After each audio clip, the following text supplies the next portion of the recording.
Je vais la poser là. Hop. Ça devrait être pas mal. Voilà. Allez, générique, c'est parti.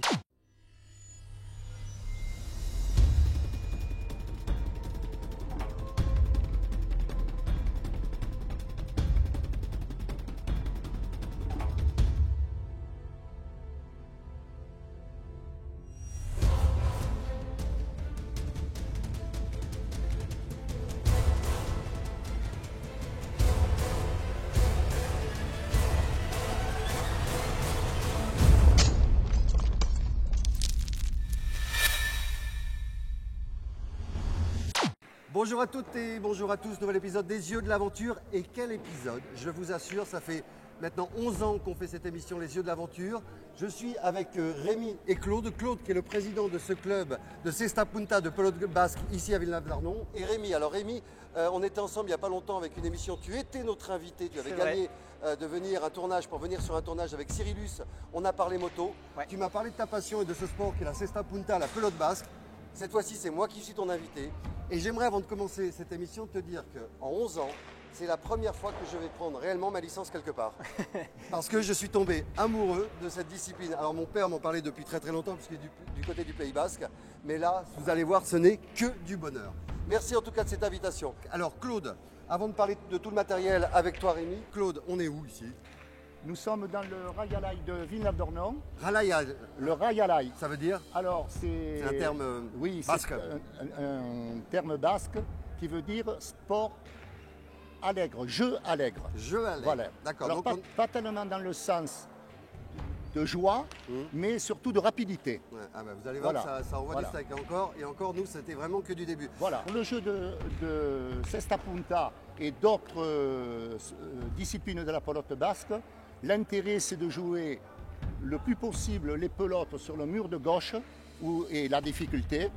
Et en Cesta Punta, donc, on joue sur la grande cancha et on délimite selon les disciplines qu'on veut pratiquer.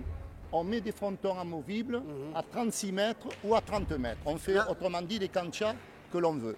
Voilà, alors là, vous avez le fronton à 10,50 mètres. 10,50 mètres. Et beaucoup de gens ne savent pas que ça s'en va en diminuant les dimensions. D'accord. Voilà. 10,50 jusqu'à 9,50 là-bas. Voilà. Alors, la petite question que je dois de te poser, qui a inventé la pelote basque ? Ça vient d'où ? La pelote basque, les premiers qu'on jouait, c'était en 1858 à peu près. Vous vous rendez compte ? Alors on a commencé avec des moyens de fortune et tout, et puis au fil des années...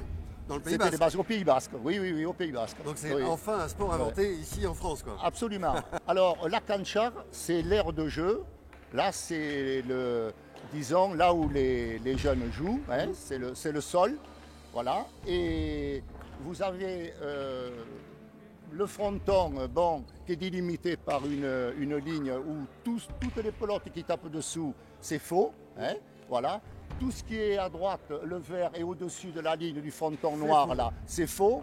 La ligne blanche délimite aussi la zone de jeu. Toutes les pelotes qui tapent en haut sont fausses. On a un peu dans l'esprit du swatch qu'on avait fait d'ailleurs il n'y a pas longtemps. Bien évidemment. Alors on va justement passer au côté matériel. Rémi, je vais te laisser expliquer tout ça parce que je sais que ça te fait plaisir et ça me fait plaisir. Alors, ces balles, comme tu dis, s'appellent des pelotes. Et ces pelotes, il faut savoir que la Cesta Punta, en fait, elles peuvent aller jusqu'à 300 km/h. Donc du coup, on voit vraiment l'intérêt du casque. Et puis, même si les pelotes ne vont pas très vite, comme tu as pu le constater, ce sont des pelotes qui sont assez dures, assez compactes. Donc la protection, le casque est obligatoire sur la cancha. D'accord. Ensuite, cancha, l'aire de jeu. Cancha, l'aire de jeu. Ensuite, nous avons ce qu'on appelle un chistera. On dit aussi un gant. Donc en fait, c'est un gant avec une partie unique en bois de châtaignier, ici, et ensuite tressé avec des pailles d'osier. D'accord. Donc voilà. Ensuite ici, on a, comme tu as pu le voir, le gant en cuir où on passe la main à l'intérieur. Et ensuite, on a une petite corde qu'on appelle une lie pour venir attacher le gant pour pas que la main ne sorte du gant. Et c'est extraordinaire parce que quand tu me l'as mis tout à l'heure sans avoir mis le lit, mais dès que la lit a été mis, c'était vraiment, j'avais l'impression que Une continuité. j'avais une véritable Oui, continuité. oui, absolument, et c'est oui. pour ça d'ailleurs que je me suis vraiment senti à l'aise et je me suis vraiment fait plaisir. Et comme quoi. tu l'as dit, c'est vraiment un prolongement de la main. Donc le bras est prolongé par ce gant qui vient donner justement un effet un petit peu de catapulte, si on peut dire, pour justement envoyer cette pelote à une vitesse qui peut aller jusqu'à 300 km/h. C'est énorme. Et c'est vrai que le geste en plus est très très joli. On va regarder quelques images, Rémi, Claude, que l'on a tournées tout à l'heure sur l'essai que j'ai eu la chance de faire avec toi. Et on se retrouve dans quelques instants pour discuter des modalités, c'est-à-dire quand est-ce qu'on peut s'entraîner, qui peut pratiquer, combien ça coûte. Ok? Voilà, d'accord. On envoie les images, Claude? Oui. Allez, c'est parti. Donc le principe c'est quoi? Alors, je t'explique un petit Droit peu et revers, c'est le ça. principe de la pelote basque. Là, on est sur de la cesta punta. Qu'est-ce que D'accord. c'est beau. C'est surtout très grand aussi. Là, on a mis des panneaux Pour les enfants. pour les enfants qui vont jouer ensuite. Sinon, on joue sur toute la cancha. Ça fait combien au total? Ça fait 54 mètres. D'accord. Et là il joue sur 36 m'a dit le Là, on président. joue sur 36 mètres pour les petits. Voilà. Alors, Donc, on a cet objet qui s'appelle donc un chistera. un chistera, d'accord. Voilà. On joue avec une pelote. Ouais. On dit pas une balle, on dit une pelote. Ouais. Et bien sûr, le casque, super important pour la sécurité. Ok, vas-y. Alors, je te montre le geste, le premier geste, qui est le geste du coup droit. Le gant est un prolongement du bras, Ouais. d'accord? On garde le bras tendu, on passe par-dessus et on va essayer de taper au mur. Tiens.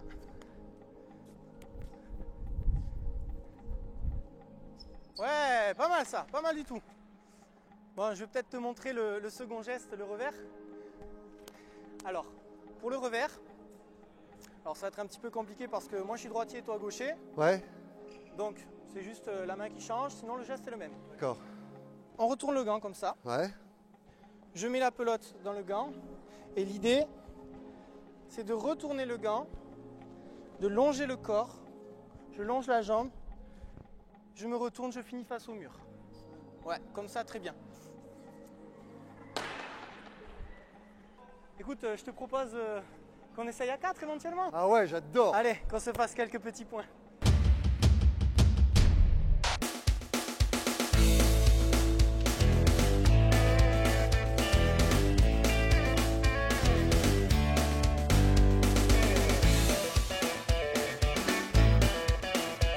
Patrick, si tu peux nous dire à partir de quel âge est-ce qu'on peut venir jouer à la pelote basse, à l'école de pelote, et jusqu'à quel âge? Alors, sur l'école de Cesta Punta de Villeneuve-d'Ornon, on accueille les enfants à partir de l'âge de 7 ans. Donc, en fonction du gabarit, bon, il peut y avoir quelques dérogations, mais dès l'âge de 7 ans, les enfants peuvent venir chez nous sans problème et on les accueille avec plaisir. D'accord, et jusqu'à quel âge? Mais après, dès 7 ans, ils intègrent l'école de pelote, donc groupe des débutants. Et après, au fur et à mesure des années, on les prend en poussin, benjamin, minime, cadet, junior, et jusqu'à plus de 20 ans. Et après, dès qu'ils passent adultes, eh bien, ils quittent notre école pour passer dans le groupe des adultes.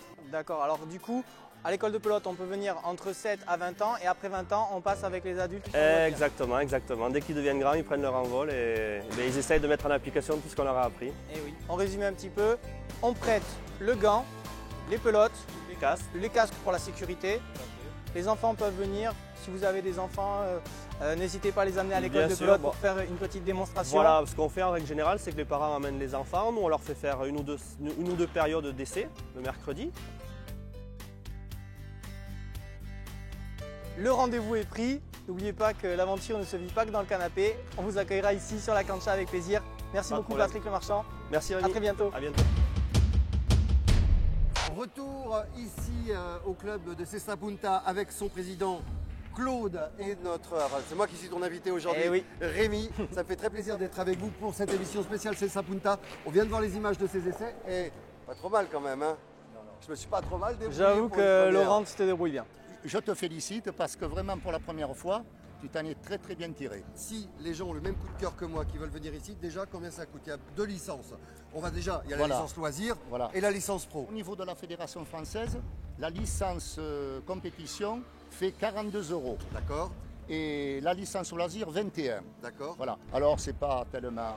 Ah non, pas vraiment non. Les cher. cours sont donnés de quelle heure à quelle heure? Alors il y a de la Cesta Punta, il y en a tous les soirs. Alors il y en a sous forme de compétition et sous forme ludique. D'accord. Voilà. Justement, on continue dans les tarifs. Le casque, là on est sur des casques roller. Alors, Oh, ce c'est sont spécial. des casques spécifiques pour la pelote basque. Donc, tu comptes à peu près entre 40 et 50 euros pour un casque. Pour un casque. La pelote, alors, Ouais, parce que la pelote, on dit la pelote, mais elle est faite en quoi cette pelote? alors la pelote, en fait, c'est une bille de caoutchouc entourée de laine. Ensuite, une première peau. Alors, c'est de la chèvre, il me semble. Une deuxième qui est cousue. Voilà, tu vois ici, comme on a joué, la première peau est en train de sauter. Une pelote comme ça, il faut compter à peu près 30 euros. Ah oui, la première peau saute, il y en a une autre derrière. Voilà. Mais bon, il faut jouer avec les deux peaux. Elles sont abîmées, on peut les amener à réparer, etc. Alors, sitôt que la première peau est coupée, il faut l'arrêter. Ah Il d'accord. ne faut surtout pas entamer la deuxième peau dessous. D'accord, donc il faut carrément enlever Parce que ça fait d'abord la beaucoup plus de première, travail. Voilà. enlever la première, continuer à jouer. Voilà. C'est bien ça, c'est comme un Babybel, Voilà. un double Babybel. quoi. C'est ni plus ni moins comme une balle alors de tennis. C'est des 8, qui D'accord. sont découpés. Ouais, on voit que c'est un peu Voilà. le même principe. Et c'est fait artisanalement. Hein. Alors, en ce qui concerne la Chistera, Voilà, alors comme je disais, en fait, le Chistera, c'est un outil. le Chistera, Le Chistera, c'est un outil artisanal donc qui peut coûter jusqu'à 300 euros. d'accord.